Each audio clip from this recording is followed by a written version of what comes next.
Welcome back, everyone. Good to see you all after a few days. For those of you who didn't get a chance to go down to Florida. This morning in the Rose Garden, the President was honored to host the swearing-in of Associate Justice Neil Gorsuch. His confirmation was the culmination of a thoughtful and deliberative process that the President started almost a year ago when he released his initial list of potential nominees for the Supreme Court. In September, he released a final definitive list promising to select only from those individuals who would continue the legacy of the great Justice Scalia on the bench. And today, the President celebrated our new Associate Justice, who will protect our Constitution for generations. It was definitely a great day to kick off the week and another productive week that we will see here at the White House. Before I get into the upcoming week, just a couple updates from over the weekend.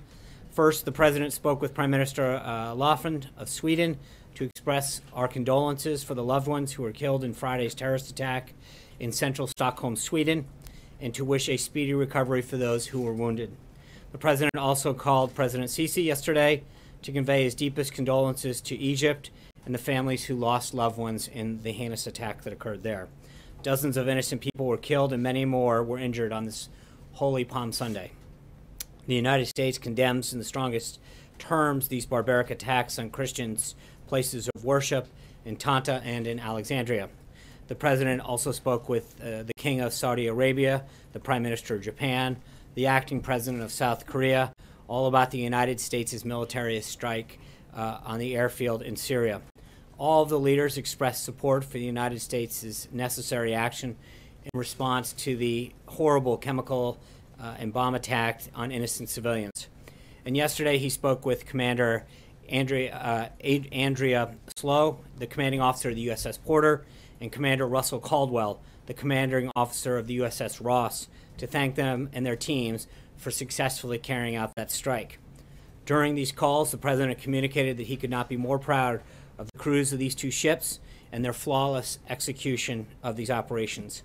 As you know, these ships, between the two of them, sent 59 Tomahawk missiles, and each of them hit all of their targets, showing America's power and the military's accuracy, which is just a small representation of our military's overall capability and a fraction of what this President will continue to build up the military to be throughout his administration. The sight of people being gassed and blown away by barrel bombs ensures that if we see this kind of action again, we hold open the possibility of future action. The resulting action of what happened ensured that their fueling operation is gone from this air facility. 20% of their fixed-wing aircraft were destroyed and knocked out. And I think by all measures, the world and domestic reaction was highly laudable for the President's action. Additionally, obviously, we're all aware that the President had a very successful visit with the Chinese President, and it concluded on Friday. As you've read, one of the most significant developments from these discussions was the agreement to create a 100-day initial plan, hopefully with some tangible near-term deliverables, to lead to a more balanced economic relationship between our two countries. As that develops, we'll make sure that we provide you with additional details. And this morning, the President was glad to see Toyota announce that it will be spending $1.33 billion in its Kentucky plant as part of its plan to invest $10 billion in America over the next 5 years. A continued signal of the confidence that businesses have in the American economy under President Trump. Now, in terms of the week ahead, tomorrow the President will have a discussion on strategy and policy with several members of his cabinet and a group of CEOs. This is a follow-up from his meeting with 20 CEOs from the Strategic and Policy Forum just this past February with some of those same business leaders and some new ones. First, they'll meet in small interactive groups, each led by a cabinet member, to discuss the priorities for those cabinet secretaries and their agencies. The President will then oversee a report that will be presented to the group, by the group rather. The cabinet level participants will be Secretary of Commerce Ross, Secretary of Education DeVos, EPA Administrator Pruitt, OMB Director Mulvaney, and Secretary of Transportation Elaine Chao. We'll have the full list of additional participants for you later. As part of the effort to de-escalate the conflict in Syria and press for a political process that can resolve the conflict and eventually result in a transition of a new legitimate Syrian leadership, U.S. Special Envoy for Syria, will be coming to Washington tomorrow for consultations with the State Department and with National Security Advisor McMaster here at the White House, among others. He has been overseeing the political talks among Syrian parties in Geneva. On Wednesday, we will welcome the Secretary General of NATO, Jens Stoltenberg, to the White House. The President and the Secretary General will have a joint press conference later in the afternoon. And then the President plans to spend the Easter holiday in Florida, and he'll return to the White House on Sunday. As the President noted today, as we hit day 81 in the President's administration, we have done so many great things, including nominate and confirm a Supreme Court justice, roll back more regulations than any president in modern times, rolled back the Obama-era war on coal, oil, and natural gas, restored confidence in the economy. We're now seeing historic levels of consumer, CEO, home builder, manufacturer confidence. There's been a 12% gain in the stock market, and we've even seen a real resurgence in the mining industry. We've reduced illegal boarding crossings by over 60% to the lowest level in nearly 2 decades, and implemented historic ethics reforms, including a 5-year lobbying ban and a lifetime foreign ban. So with that, I'd be glad to take your questions. Why is it okay to bomb Syria but not okay to assist the refugees, one? And number two, what's the reaction, this administration's reaction to Russia saying we are running a danger of a real war within the Middle East? Well, with respect to number one, the reason that we took action was multifold. Number one, to stop the proliferation and the deterrence of chemical weapons. When you see mass weapons of destruction being used, it should be a concern to every nation, especially our own people. The proliferation of those weapons pose a grave threat to our national security. So number one, we have to stop that. Number two, we have to stop ISIS. But with respect to the people of Syria, by us taking action and de-escalating what's going on in Syria, that's the greatest thing you can do to support those people. De-escalating the conflict there, containing ISIS, is the greatest aspect of humanitarian relief that we can provide, first and foremost. Secondly, creating areas in which we can work with allies, including Russia, and committing to ensuring that there are places that are free from violence and are places free for people to gather safely is another, because I think everyone would agree that the last thing that people want to do there is leave. They want to stay there. They want to be in Syria. They want to have a safe place to remain with their families and not be separated. So our number one priority is to defeat ISIS, but we're also, I think, from a humanitarian standpoint and a refugee standpoint, ensuring that we create an environment that provides a safe place for them to ultimately remain. And then on Russia in particular, look, I think that if you look at the countries that are with us, it speaks pretty loudly the number of countries that have stood shoulder to shoulder with this president. Russia, on the other hand, stands with Syria, North Korea, and Iran. I think when you contrast the two groups of countries sets, it's pretty clear that we're on the right side of this issue. But does that mean we're going to commit troops? I mean, they're no. What it means? No. What it means is that I think the action that we took last week has been widely praised domestically and internationally as a great step to ensure the deterrence and proliferation of chemical weapons and of action against innocent people. When you watch babies and children being gassed and suffer under barrel bombs, you are instantaneously moved to action. I think this president's made it very clear that if those actions were to continue, further action will definitely be considered by the United States. We continue to urge further the world community to join us in this, in both stopping the deterrence and proliferation of those use of those weapons, but then further trying to create a political environment that will result in new leadership. Those are very important.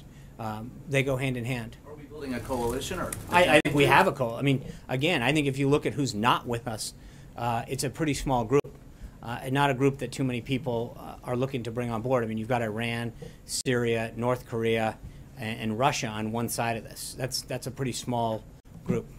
Yeah. President Trump has spoken out extensively about the crimes of Bashar al-Assad in Syria. Does the president consider Assad a war criminal? And does he believe Assad should eventually appear before the ICC?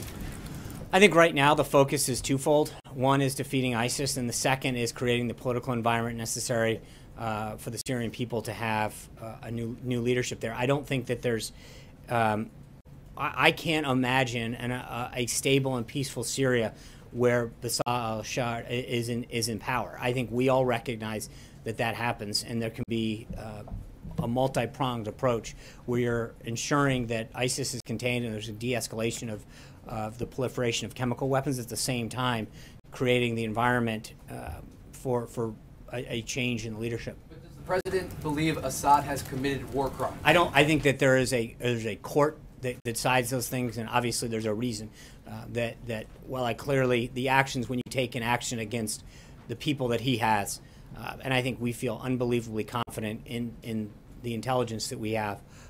But again, that would be something for a court to decide. Charlie. A lot of people are talking about what the Trump doctrine is on foreign policy, what it may or may not include, and the president's even stated that he was very flexible. Do you know what the Trump doctrine is on foreign policy? Can you explain it to us? Yeah, I think the Trump doctrine is something that he articulated throughout the campaign, which is that America's first. We're going to make sure that our national interests are protected, that we do what we can to make sure that our interests, both economically and national security, are at the forefront. We're not just going to become the world's policeman running around the country, running around the world, but that we have to have a clear and defined national interest wherever we act, and that it's our national security first and foremost that has to deal with how we act. Action in Syria fits in that doctrine? Absolutely. I think if you recognize the threat that our country and our people face, if there is a growth of use or spread of chemical weapons of mass destruction, the proliferation of those, the spread to other groups, is a clear danger to our country and to our people. Kristen. John, thank you. I just want to follow up on what you were saying about Bashar al-Assad. Are you saying that defeating ISIS and getting Bashar al-Assad out of power through a political process should happen at the same time?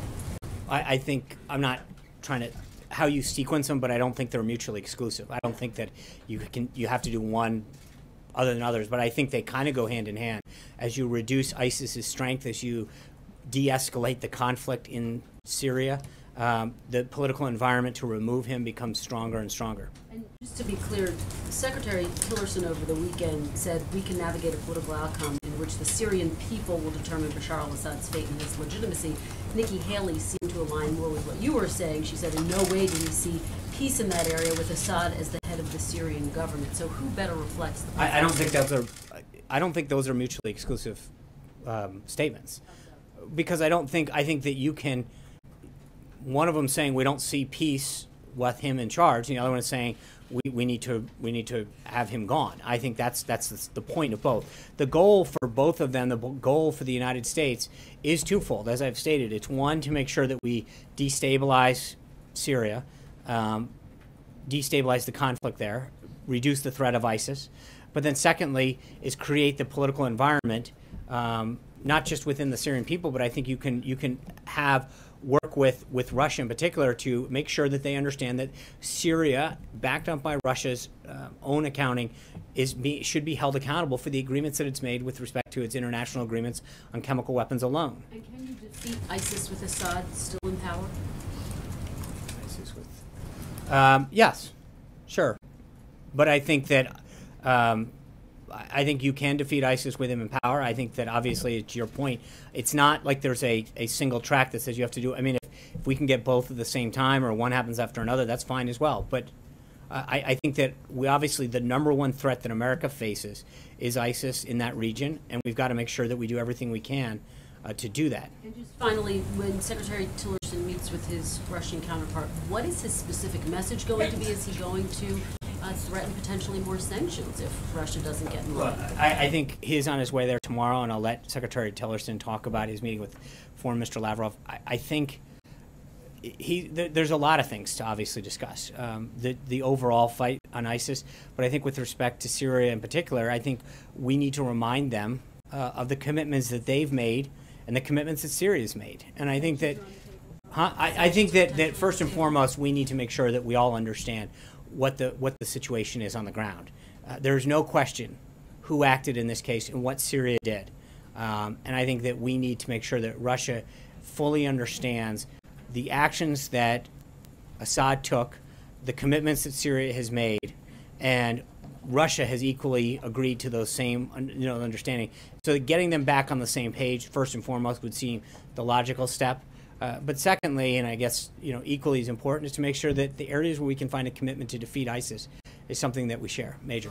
So would the President want the Secretary of State to put the threat of sanctions on the table to get Russia's attention in this matter?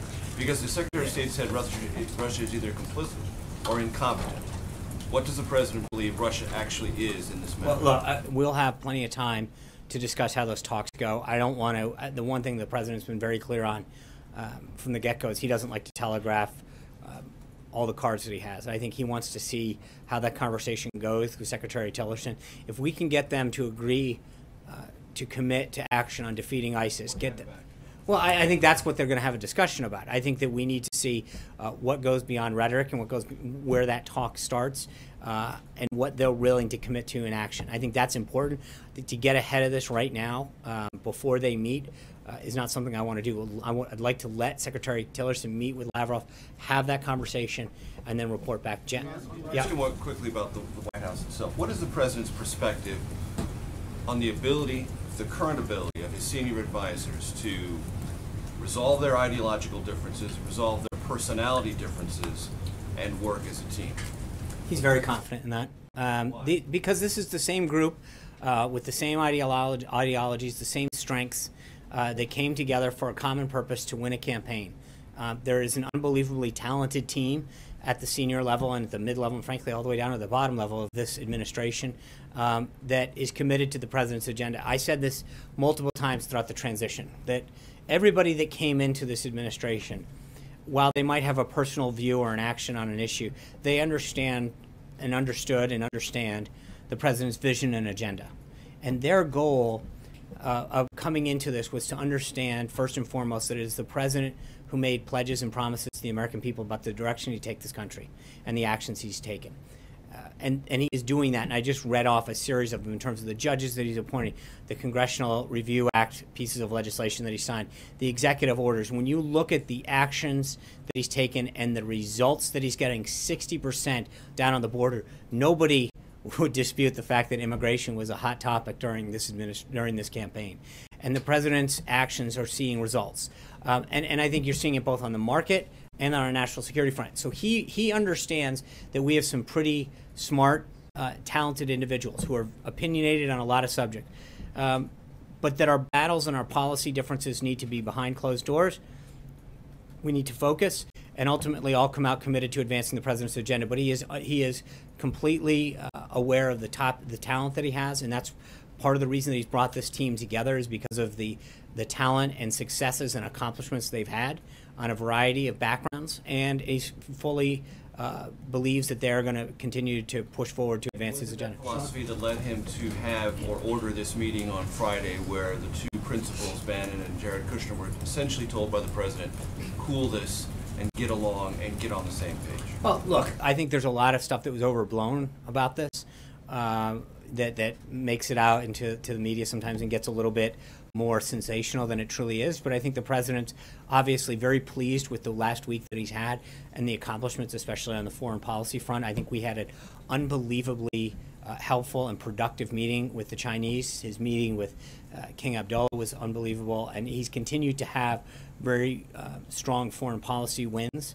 in terms of the relationships that we're making with other heads of state. The attack on Syria won not just bipartisan praise here at home, but world praise. And I think that he recognizes that sometimes some of this spills over these policy differences and discussions, and he's made sure that the focus stays on advancing the agenda. So, Sean, thanks. Yeah. If you're saying one of the priorities is to see a regime change in Syria, how far is the President willing to go to see Bashar al-Assad out of power there? So just to be clear, I don't think you can't imagine a stable and peaceful Syria with Assad as in charge. I don't think that's a scenario that's possible.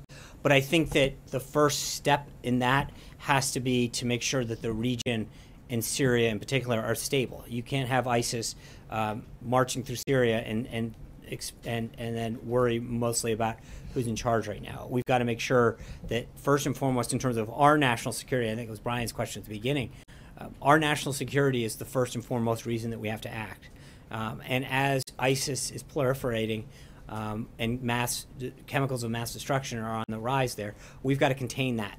Then once that's done, I think we can apply political, economic, and diplomatic pressure for regime change. Now they can work in tandem. I'm not trying to, but the bottom line is the first priority is still the containment of ISIS and the conflicts that are occurring. And is the red line, just to clarify, the red line for this White House chemical warfare, is conventional warfare enough to get the president to go further there than this White House has gone before? Look, I think the president has been very clear that there are a number of lines that were crossed last week. He's not going to sit down.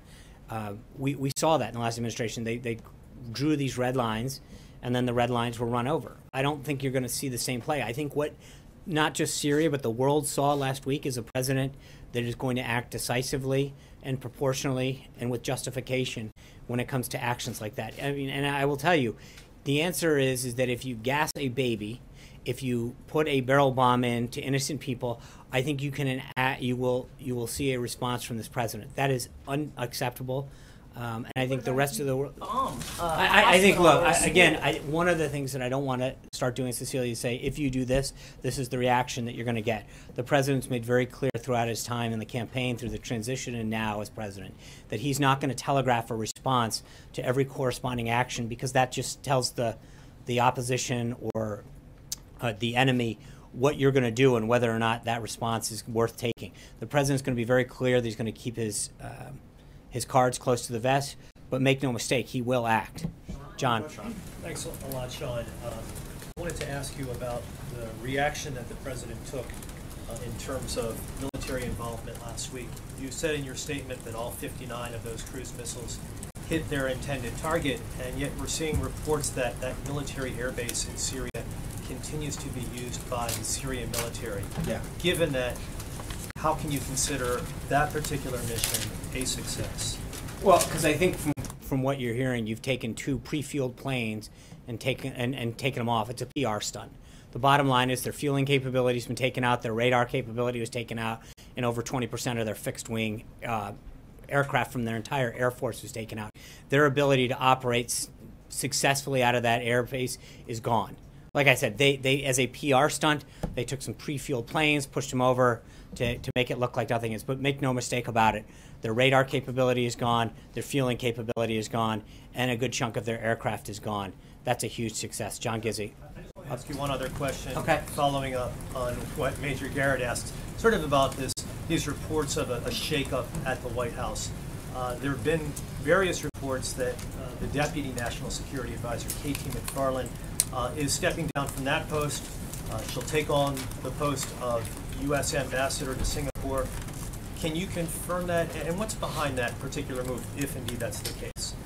I appreciate it. Look, I've said many times before that we're not going to get into personnel announcements until they're ready to announce. I would say that two points on that. One, when General McMaster was announced, it was pretty clear. We said it at the time. You all asked the question whether or not he would have the ability to shape the National Security Council in his liking with the president's concurrence. I think you've pretty much seen that was an accurate statement at the time, and it continues to be now. And General McMaster has the president's confidence to ensure that our National Security Council is shaped in a manner that best serves the President of the United States in every way, shape, or form. Secondly, to your point, I think the staff said it over the weekend, I'll reiterate it, the only thing that's being shaken up in Washington right now is Washington. I think this president continues to show that he's going to be a disruptor and do things differently and bring real change to Washington. John Gizzi. Thank you, Sean. Two questions.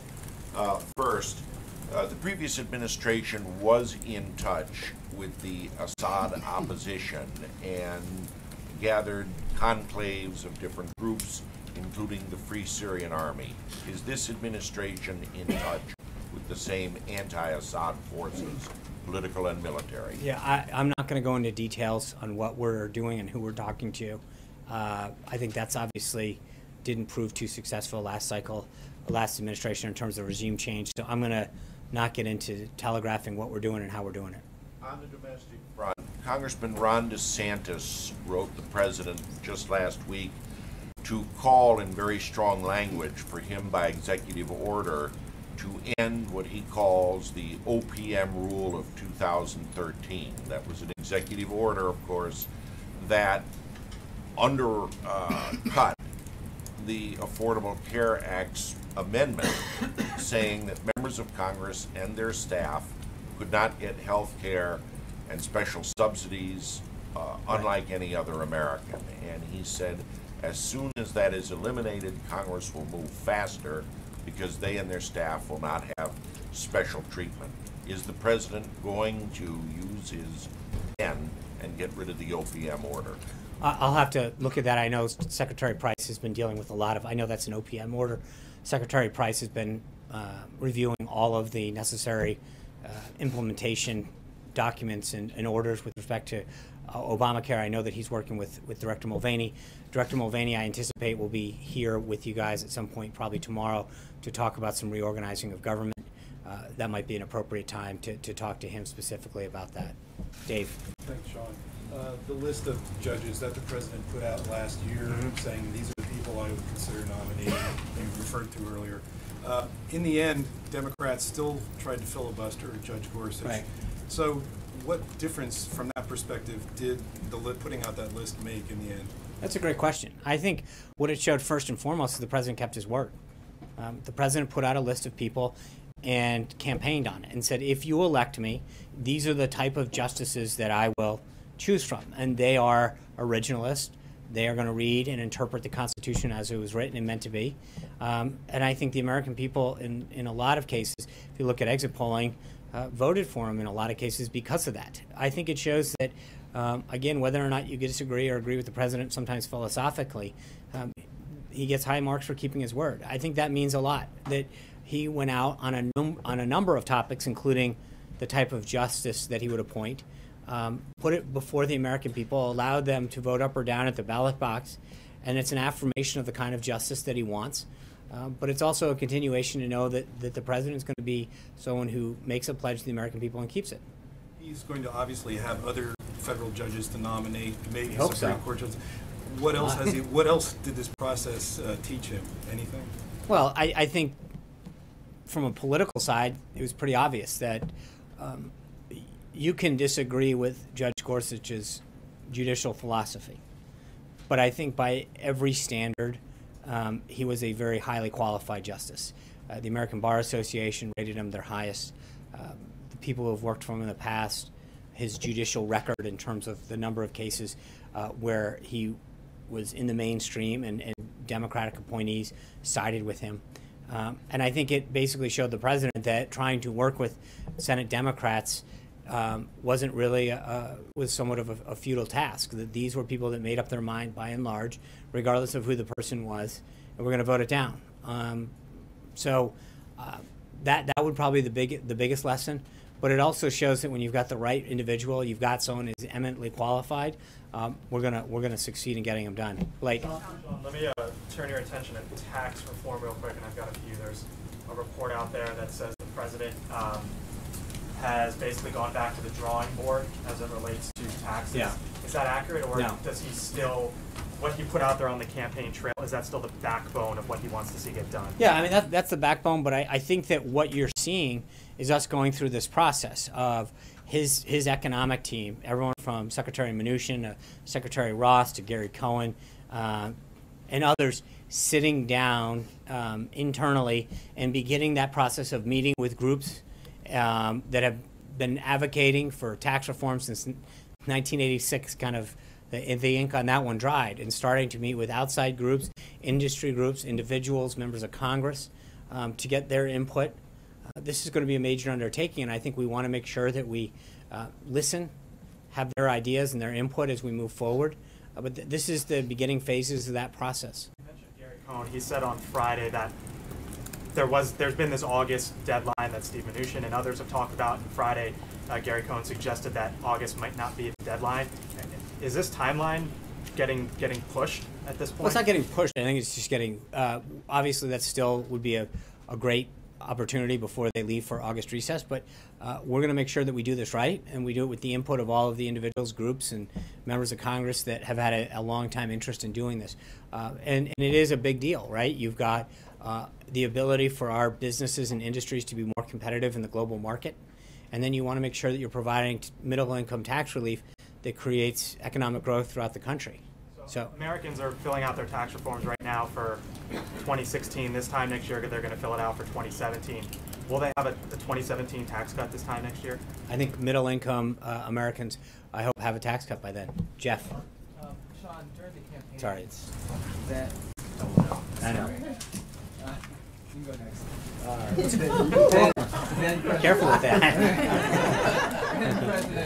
Then candidate Trump was pretty critical, or excuse me, was pretty complimentary of President Putin. Now, after seeing how Russia has reacted in Syria, what's his view of President Putin now? I think it's always been the same, respectfully, which is that if we can get a deal, we have a shared interest in, particularly in the area of ISIS. And if we can defeat them, and if we can work with them on a plan to defeat them, then we're going to do it. But he's also said, and I think sometimes people cut off part of the quote, which is, if we can't work with them, then okay.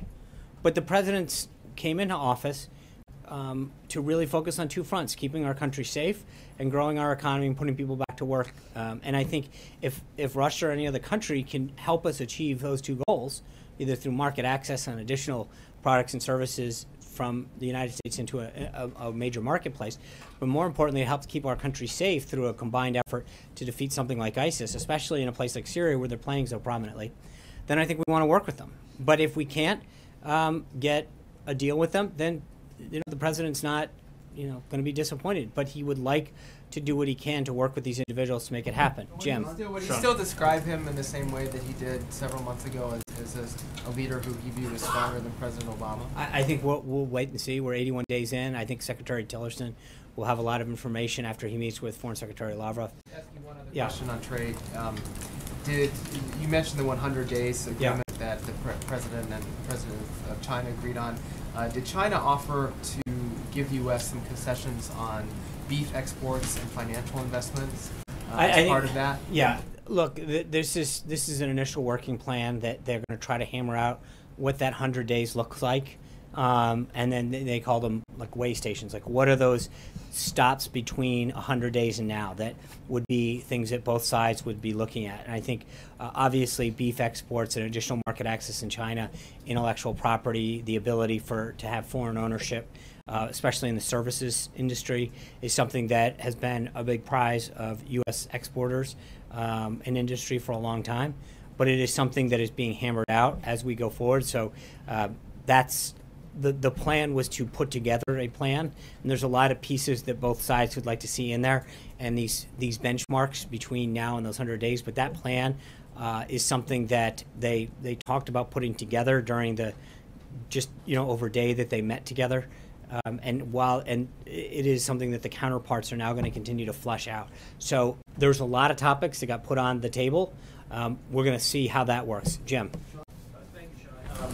What is the status of, and a multi-part question, what is the status of the renegotiation of NAFTA, and what is the White House doing to tweak NAFTA in U.S. interests? And is there concern about getting it done before the Mexican elections heat up at the end of the year? Well, the first thing with respect to trade is, we need the Senate to approve Robert Lighthizer as the next U.S. trade representative. That's obviously, USTR drives that. And so our focus is getting that done, and it'll be ready to go. We still have an official 90-day notification that we have to give Congress. And so once we get Ambassador Lighthizer confirmed, we'll be ready to probably announce a better work plan on that. But as of right now, that's not there. Jeff Zeleny. Mr. Trump, as a private citizen, had a lot to say about Syria. One of the things he said that the president, then President Obama, needs to see congressional approval. Some members of Congress believe he should as well. What is his plan to explain his strategy in a broader sense, and why does he not need congressional approval in his view? I think Article 2 of the Constitution is pretty clear that when it's in the national interest of the country, the president has the full authority to act. He did that.